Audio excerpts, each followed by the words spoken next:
just like to open the, Betty. Thank you, sir. That was a very comprehensive presentation. I just have a few couple of clarifications. You spoke about primary research and identifying skill gaps in the country. I just wanted to know, what does this primary research entail exactly? And you also mentioned the demographic dividend. Would you happen to have a figure for, say, the percentage of youth, by youth I mean, say, less than 35 years, who are skilled or in skill development programs as such? Typically, skill development programs tend to focus on the youth. So if I tell you that 10% of the Indian population is undergoing formal skill training, it's quite likely that most of them is the youth population. If you look at ITIs, their courses are open to people who are in the 14 to 40 age group. But typically, people who choose to get skilled have to see value in that skilling. Unless they get a higher wage after that, they will not undergo that skilling. So the composition of the classrooms in skill training institutes is often below 30. And in terms of primary research, this was, we conducted extensive primary research for the National Skill Development Corporation for the district level study that I mentioned. So for identifying quantitative gaps, it's possible to do that using state level statistics and looking at employment figures and industry employment figures and so on. But to identify those qualitative skill gaps, we need stakeholder interactions. So what we did was we conducted in-depth face-to-face interviews with governments, district level officials, industry experts. We conducted case studies with NGOs and other skill training providers who are working in that space. We conducted focus group discussions with the youth to understand what their aspirations are, and we also conducted field surveys in the unorganized sector to trace what sort of information channels are operating there. So, thank you. Sorry, just a suggestion, sorry, yeah. When somebody is asking question, could you please, throw out your answers to all of us, because I'm sorry. you are in the group. Sorry, sure. Sometimes I have the same questions as her, I don't have to repeat it, sorry. Just a final suggestion. 1, 2, 3. Yeah. First, one short question, because you mentioned that 100% FDI is allowed in skills development. You're saying that there are no restrictions or regulatory restrictions faced by foreign investors in skills development. What's distinct between formal education and vocational training? So, formal education would typically be K to 12 education. That is school education, kindergarten to class 12, and It's not allowed. that can be, you can invest in that sector, but it has to be a non-profit entity. Whereas in skill development, it's possible to have a for-profit entity. And if you look at degree courses, graduation courses, master's courses, these come under the ambit of formal education. Vocational education would be a polytechnic, a diploma, a particular course that imparts a specific skill. That's what we're referring to as vocational training. And 100% FDI is allowed in that sector. But there are no regulatory restrictions at all. There is a regulatory framework that is beginning to be developed at the moment, but there aren't restrictions at the moment. Yeah, myself, Arunachala. Actually, I am involved in the training in Singapore. Exactly, Madam asked the contact, to whom to contact in the state-wise or in the gender-wise, we have no idea about it. We definitely need of contacts. To whom to approach to start a training institute or vocational camp. Can I It's answer very that general. for her? It doesn't serve our purpose. We need exact contacts. No, I can answer that in reverse. I mean, if you send her a mail on which are the states and which are the kind of skills you are interested in, she will send you back the contact messages. You tell us where you want to work, what skills you want to work, and what levels you want to work. You want to work at the entry level, you want to work at the higher level, and she will tell you the kind of persons you can contact. So we will be getting these slides because I don't find any Yeah, contacts here. I think I'll make sure There that are no contacts here. ISAF. I mean, contact ISAF. yeah.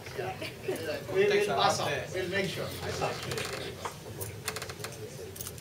Yes, good afternoon. My name is Joseph KV. My apologies for coming late. Just coming from the conference. My question is directed to regarding NSBC. There are two parts. It's initiated in 2009 and intended to So after 4 years, I'd like to ask you, how are we doing on that average? The 150 million people, how many people are forced, right? And secondly, you referred to the Singaporean businesses in Indian skill development. If we can highlight some examples of what kind of areas we can collaborate. Right. So, in terms of the NSDC skilling target, it has a mandate of skilling 150 million people. So far, it's trained a little over 280,000 people. But since they're developing partnerships with different institutes, and since these are all scalable models, and each of their partners is required to skill at least 100,000 people over 10 years, we can expect that this number will continue to expand over time. Can you elaborate how the funding takes place? Right. So funding, they provide 3 forms of funding. They provide loans, soft loans at 6 to 7% interest Through rates. banks or who provides? So the National Skill Development Corporation provides it to private entities who want to enter the skill development space in India. They provide soft loans to them with repayment moratoriums at relatively lower interest rates of 6 to 7%. And they also provide equity infusion. So essentially, if we look at the role of the NSDC as a funding body, we can treat it like a private equity firm that's focusing only on skill development. And I'm sorry, The second one was regarding Singaporean context. Singaporean businesses would collaborate. Right. So there is already a memorandum of understanding that has been signed between SMU and the Delhi state government to set up a world-class training institute in Delhi. So this is one of the initiatives that is already underway in India. If we look at other initiatives that are possible, definitely knowledge partnership is one area that I think there is a great deal of interest in on both sides based on the sort of interactions that we've had. There is interest from Indian players in getting content support from Singaporean players since you have greater expertise in this area. It's an area that's more well developed in Singapore, and most of the things that Singapore has already done is something that India is beginning to do now. For example, we are beginning to track students after they're placed. It was something that wasn't done earlier. We have no inventory of who's been skilled and who's not. This 150 million people, are they, what kind of population are they? Student population or general or what? 150 million, so it does not specify a certain demographic that needs to be skilled. It just says 150 million people, but typically the focus tends to be on the youth population. Hi, I'm Gaurav. I have a quick question on the use of technology innovation for vocational training. So you mentioned a few times that the way to actually make it a for-profit venture would be to leverage on technology and innovation.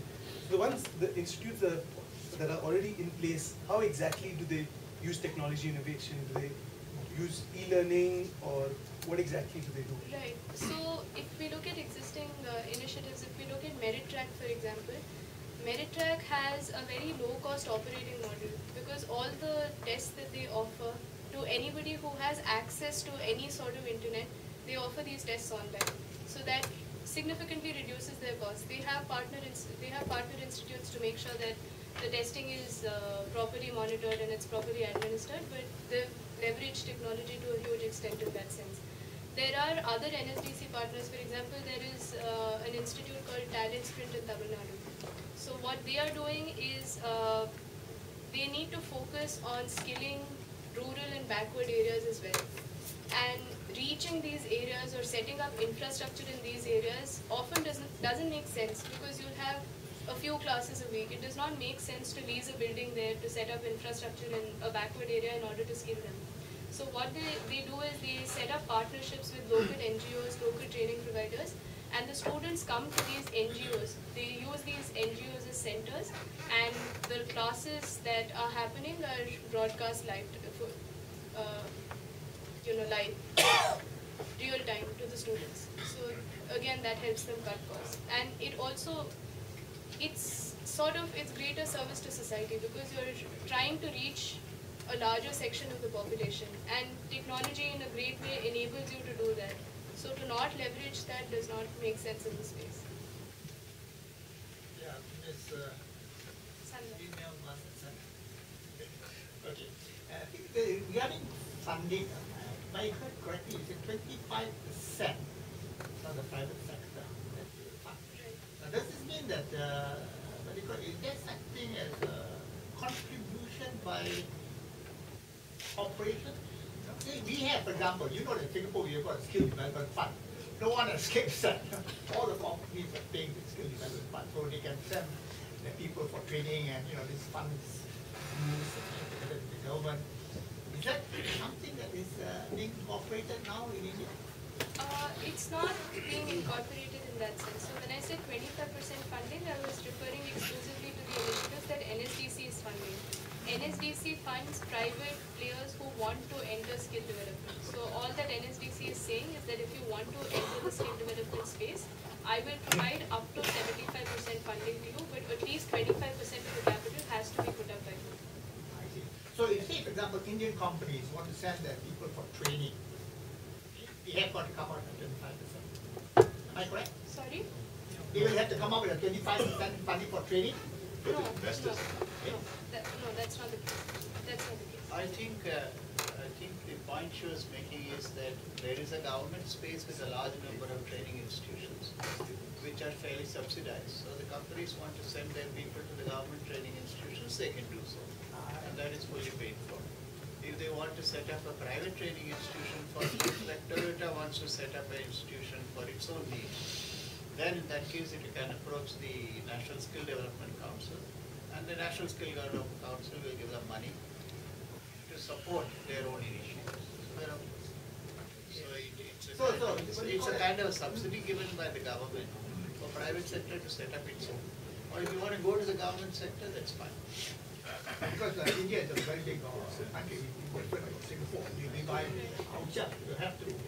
But a number of things that you have presented is very closely related to what we have been doing, And what do you call it? One of the things that maybe you all look up is that Singapore benefited from Japan. The Asian Pacific, whether it's still around, you got the productivity.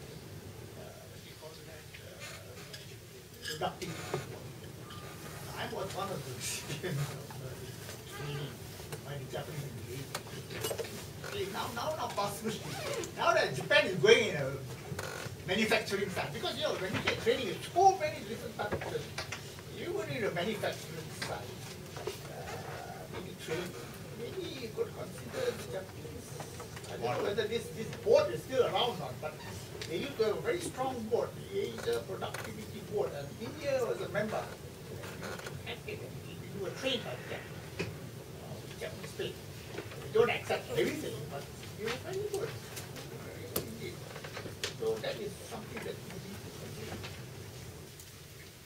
John?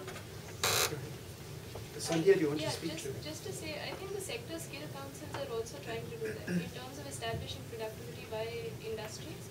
That's something that the sector skill councils are looking to address, to make sure that there is a certain minimum level of skill. So by undergoing a certain type of training, there are at least there's a minimum level of ability that a person who has undergone that training has.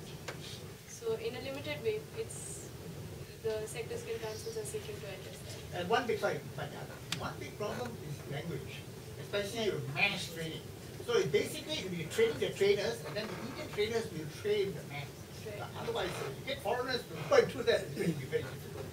Right, that's true. Two questions, Sandhya. First, it seems to me that the plans in terms of numbers of people who are, to get skill training over the fairly short period are pretty ambitious. And I'm wondering to what extent these may be constrained by the limitations of basic education in the country. I mean, I think of the research that shows fairly high proportions of people who even have completed primary education who aren't able to do a simple subtraction or actually to read a simple sentence.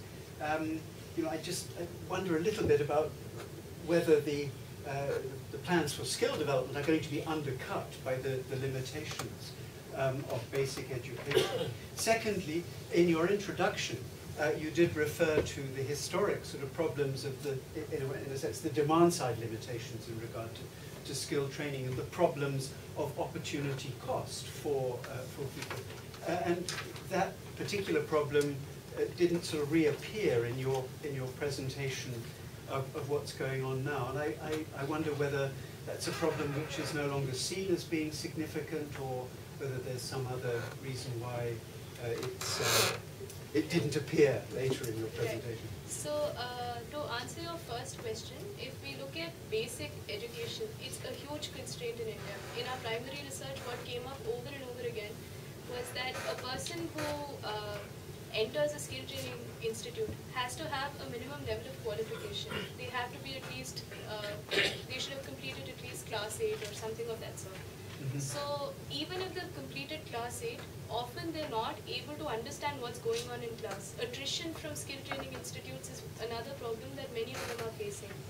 And this is a problem because in India, for example, for the first 8 years, a student is not allowed to fail. Under the right to education, a student cannot fail a grade after class 8. It's only from class 9 that they'll have to take exams anyway, but if they fail, they'll still be promoted. So particularly in government schools, this creates a sort of disincentive for teachers to care too much about weak students. So there are a lot of students who don't understand what's going on in class because they don't know the basics, they don't understand the tools, they don't have the tools that are required to acquire skills. And that is an area that we've been talking about quite a lot. We have spoken to a lot of policymakers, and greater collaboration between these different departments is something that we've advocated about. It's definitely a gap that the Department of School Education and the Department of Higher Education and the Department of Technical Education are not working together.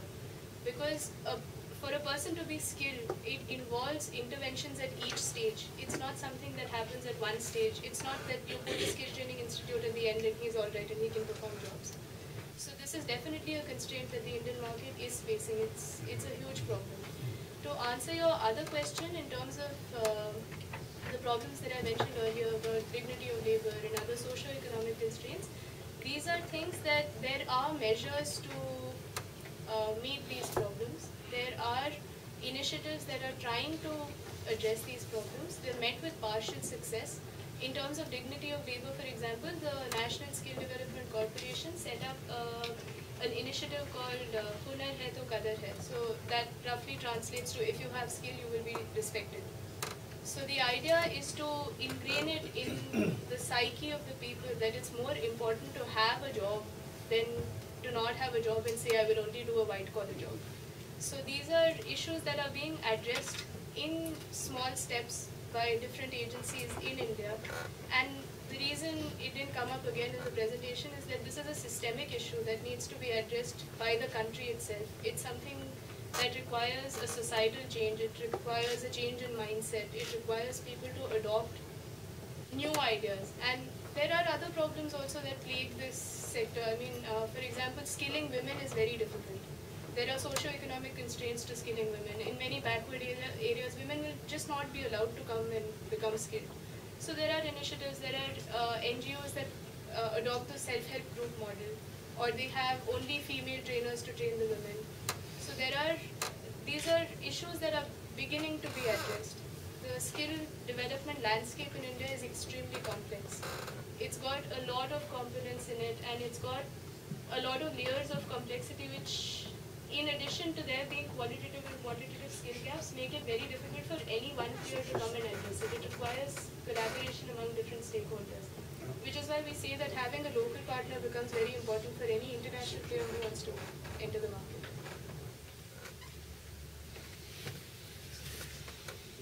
Hi, my name is Asim. I'm co-founder of Give Asia. We use ICT for non-profits in Asia.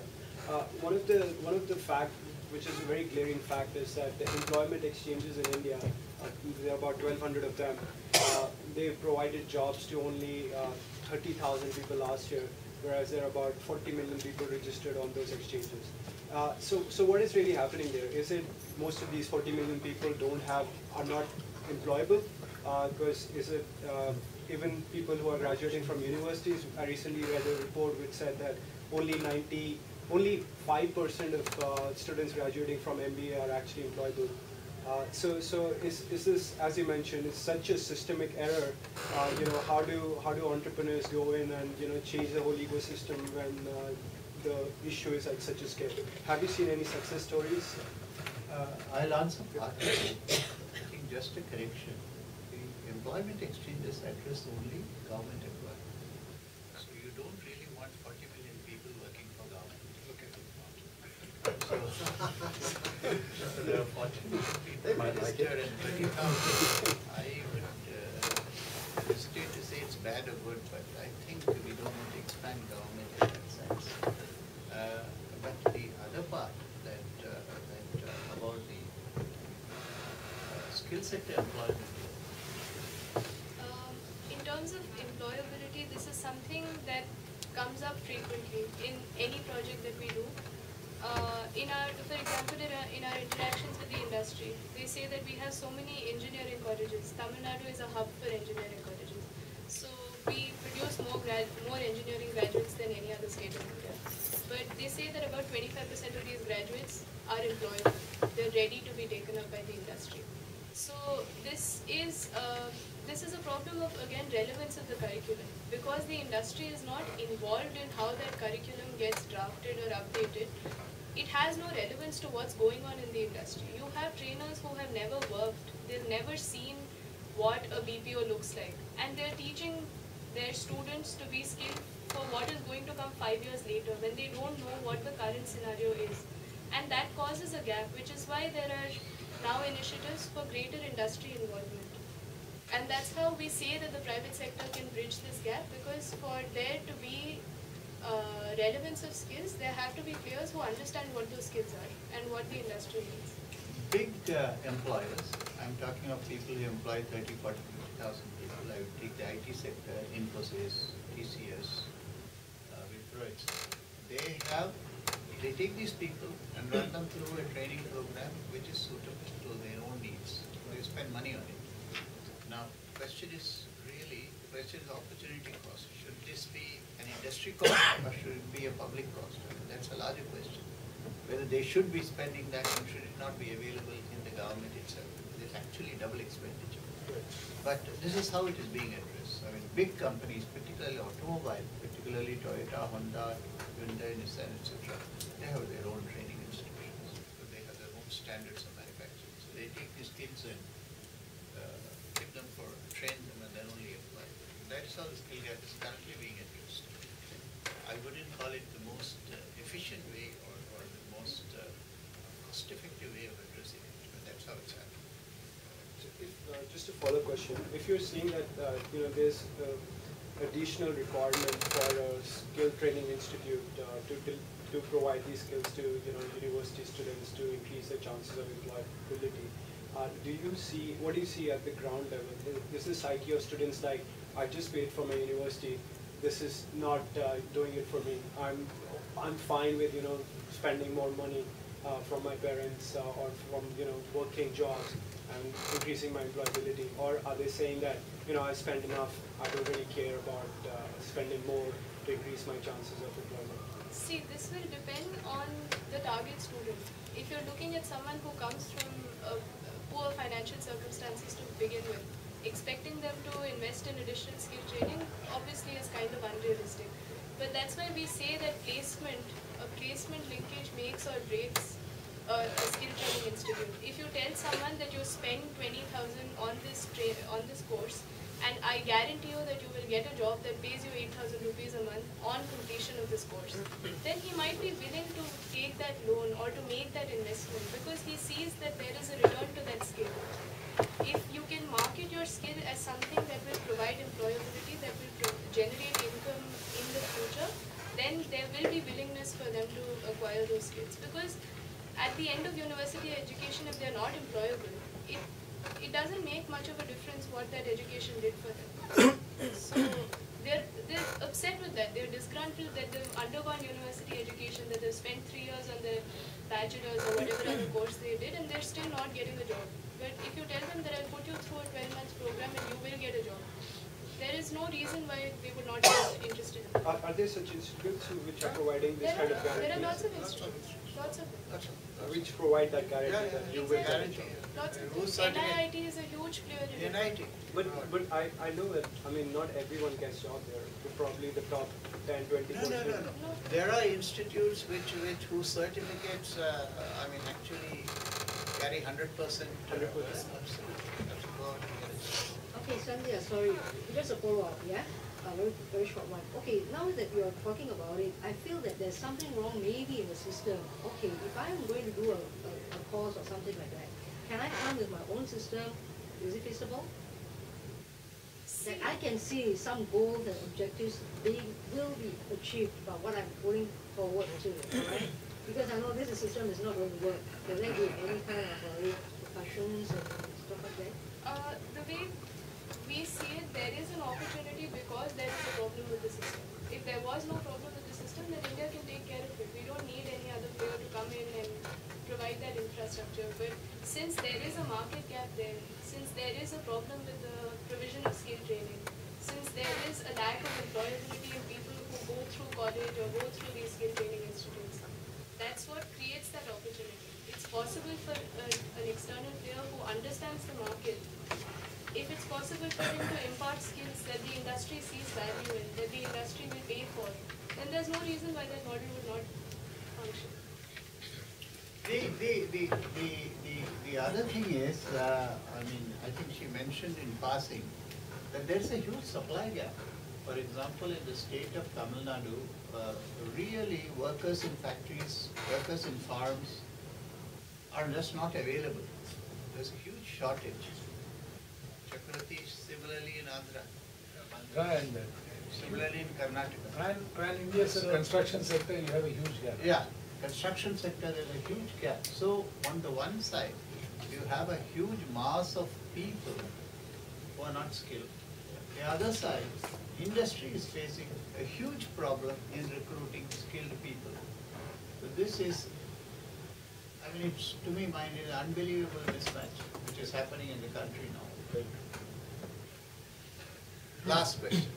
Thank you very much. See, in the context of the missing link, in regard to your narration on manpower issue, question about the missing link is that we need to know the labor relation. The question, do you have a working people with the ILO, for example, perspective one, employment dimension ecosystem, that is very important for investors to come in. Because the labor relation in India, union and non-union, is very, very important and very, it's scary to know that the freedom of speech, freedom of everything. So the question is that you have a white people coming along because your project seems to be a very huge one. Well, 190 million, it's not a joke. So the question is that, so, and strangely enough, yeah. 1 minute. Okay, ironically, that, Japan is not within the 8 that we mentioned. Why? No, Japan, question, yeah. My question is, that's what I said, you don't have that. Yeah. And the second one is that why Japan is not in? All right, okay. Next, can you take the question? Oh, so my question was simply that India in general is known for a lot of bureaucracy and red tape. Now, if an entrepreneur were to try and set up a training institute in India, given that it's a priority sector, have you, in your experience, seen the government fast track all the necessary requirements that it takes to set up something in this space, or will it take the same amount of time? So 2 questions. One is, do we have an overall labor kind of agreement for managing the labor yet? Or 2 is government? Right. So in terms of labor, there isn't an umbrella policy that takes care of things. And in fact, this is one of the reasons why this problem with understanding labor policy and the problems with unionization of labor and so on is one of the reasons why a lot of the hiring tends to be unorganized. I mentioned that informal employment is very high. That's because a lot of industries tend to go, even large industries tend to hire informally. They tend to hire contract labor. because in those cases they don't have an obligation towards that worker. And this is definitely an area that requires to be addressed in a different way. But as I said, this is a problem that's more relevant to the industry than to a skill training provider. A skill training provider carries hold of a student, helps him get skilled and helps him get a job. But unionization and labor and contracts and security and so on, these are things that are more relevant to the industry. They're industry specific. So, and to answer your question, see right now, in our case, in our experience, I wouldn't say that we've seen a case where the government fast tracks things, but it's probably easier to set up a skill training institute today than it was a few years ago, because skill is recognized as a priority sector, and there are governments which will, they may not fast track things for you, but they will provide a conducive environment for you. If there is a skill development mission that is very active, that has a certain target or skilling to meet, and you go up to them and say, look, I'll set up a public-private partnership and I'll do this, or I'll set up a skill training institute. Definitely in terms of basic support, like information, or what are the procedures, how do I go about this, there is a greater amount of support, there is a greater development of that ecosystem in India at present than there was. Thank you. I must